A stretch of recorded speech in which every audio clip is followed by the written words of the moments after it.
డప్పు సప్పుళ్ళు, పోలికేకలు, యాటపోతుల బలి, ఇక భక్తుల బోనాల శివసత్తుల సిగాలు, ఇలా చెప్పుకుంటూ పోతే ఎంతో ఉంది. అదే మేడారం జాతర. ఈసారి మాత్రం సమ్మక్క సారలమ్మ జాతర మాత్రం విశేషంగా రూపుదిద్దుకుంటుంది. ఆసియాలోనే అతిపెద్ద గిరిజన జాతరగా పేరొందినటువంటి మేడారం సమ్మక్క సారలమ్మ మహా జాతరకు రాష్ట్ర ప్రభుత్వం అయితే సర్వం సిద్ధం చేసింది. సుమారు 3 కోట్ల మంది భక్తులు తరలి వస్తున్నారన్న అంచనాతో భారీ ఏర్పాటు చేసింది. ఇక భక్తులకు ఎలాంటి అసౌకర్యం కూడా కలగకుండా అన్ని శాఖల సమన్వయంతో అయితే పనిచేసేలా ప్రతిష్ట చర్యలైతే తీసుకుంటున్నది. ఇక మంత్రులు, ఉన్నతాధికారులు మేడారంలోనే మకాం వేసి పనులను ఎప్పటికప్పుడు పర్యవేక్షిస్తున్నారు. జాతర నిర్వహణ కోసం మొత్తం 21 శాఖలకు అయితే చెందినటువంటి 42,027 మంది అధికారులు, సిబ్బంది మేడారం పరిసర ప్రాంతాల్లో విధులు నిర్వహించనున్నారు. ఇక వీరికి అదనంగా 2,000 మంది ఆదివాసీ యువత వాలంటీర్లుగా కూడా తమ సేవలు అందించనున్నారు. పరిపాలనా సౌలభ్యం కోసం అయితే జాతర ప్రాంతాన్ని 8 జోన్లుగా 42 సెక్టార్లుగా అయితే విభజించారు. ఇక జోన్ కు జిల్లా స్థాయి అధికారి, సెక్టార్ కు అయితే మండల స్థాయి అధికారిని బాధ్యతలు అయితే అప్పగించారు. ఇక ఆలయ ప్రాంగణం, గద్దెలు, జంపన్న వాగు, ఆర్టీసీ బస్టాండ్, ఊరట్టం, ఇక శివరాం సాగర్, నర్లారపూర్, పడిగాపూర్ వంటి అన్ని కీలక ప్రాంతాల్లో కంట్రోల్ రూములు, మిస్సింగ్ పర్సన్స్ క్యాంపులు, ఇక అత్యవసర స్పందన బృందాలు ఏర్పాటు చేసి నిరంతరం పర్యవేక్షించనున్నారు.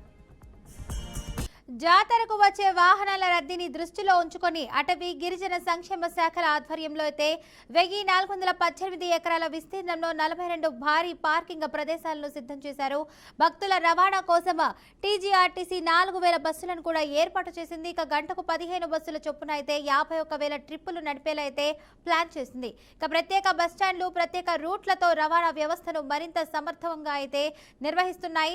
ఇక జాతర కోసం 10,441 మంది ఆర్టీసీ సిబ్బంది సేవలు అందించనున్నారు. కొత్త రోడ్లు, కల్వర్టులు, ఇక నిర్మాణంతో పాటు 525 చోట్లయితే రహదారులు, కల్వర్టులకు మరమ్మతులు చేసి రవాణా వ్యవస్థను అయితే పటిష్టం చేశారు. ఇక అంతేకాకుండా మొబైల్ నెట్వర్క్ కి ఎలాంటి అంతరాయం కలగకుండా 27 శాశ్వత టవర్లతో పాటు తాత్కాలిక పద్ధతిలో అయితే 33 టవర్లను, 450 వెరీ హై ఫ్రీక్వెన్సీ సెట్లను కూడా ఏర్పాటు చేశారు. ఇక మిషన్ భగీరథ ద్వారా అయితే నిరంతరం త్రాగునీటి సరఫరా జరిపేలా అయితే మొత్తం 5,482 త్రాగునీటి నల్లాలు కూడా ఏర్పాటు చేశారు.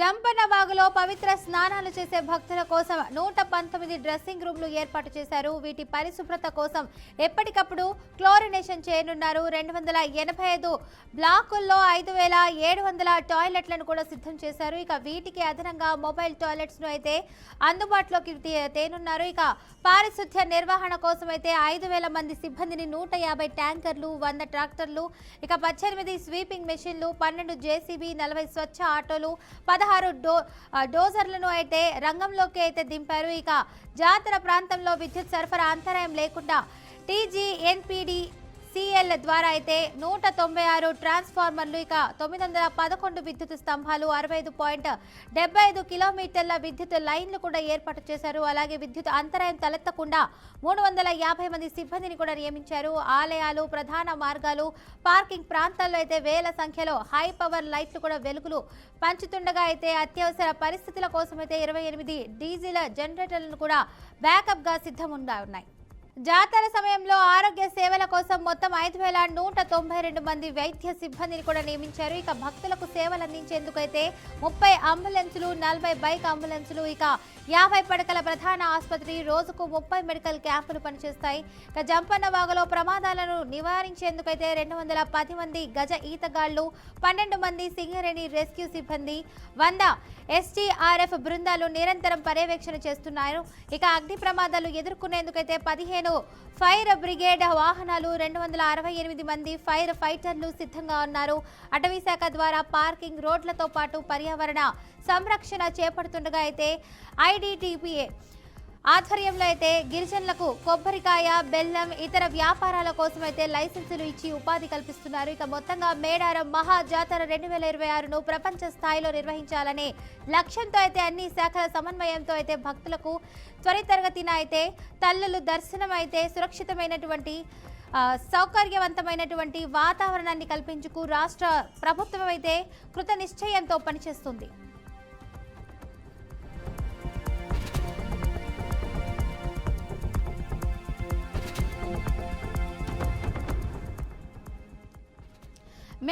మహాజాతర విశేషాలను దేశ విదేశీ భక్తులకు అనుక్షణం ఎప్పటికప్పుడు అందించడానికి ప్రింట్, ఎలక్ట్రానిక్స్, ఇతర ప్రసార మాధ్యమాల అయితే సౌకర్యార్థం రాష్ట్ర సమాచార పౌర సంబంధాల శాఖచే అమ్మవార్ల గద్దెల ప్రక్కన అయితే ఉన్నటువంటి టీటీడీ కళ్యాణ మండపంలో జర్నలిస్టుల కోసమైతే ప్రత్యేకంగా మీడియా సెంటర్ ఏర్పాటు చేశారు. ఇక్కడ మీడియా సెంటర్ నుండి ఫోటోలు దిగే వార్తలు నేరుగా పంపించుకునేటువంటి ఏర్పాట్లు కూడా చేశారు. అలాగే 100+100 MBPS సామర్థ్యం కలిగినటువంటి ఇంటర్నెట్ సదుపాయం, 20 హై కాన్ఫిగరేషన్ కంప్యూటర్లు, ఇక జిరాక్స్ మిషన్, ఫ్యాక్స్, ఇక ప్రింటర్లు, ల్యాండ్ ఫోన్ సౌకర్యంతో పాటు భోజన వసతి కూడా కల్పించారు.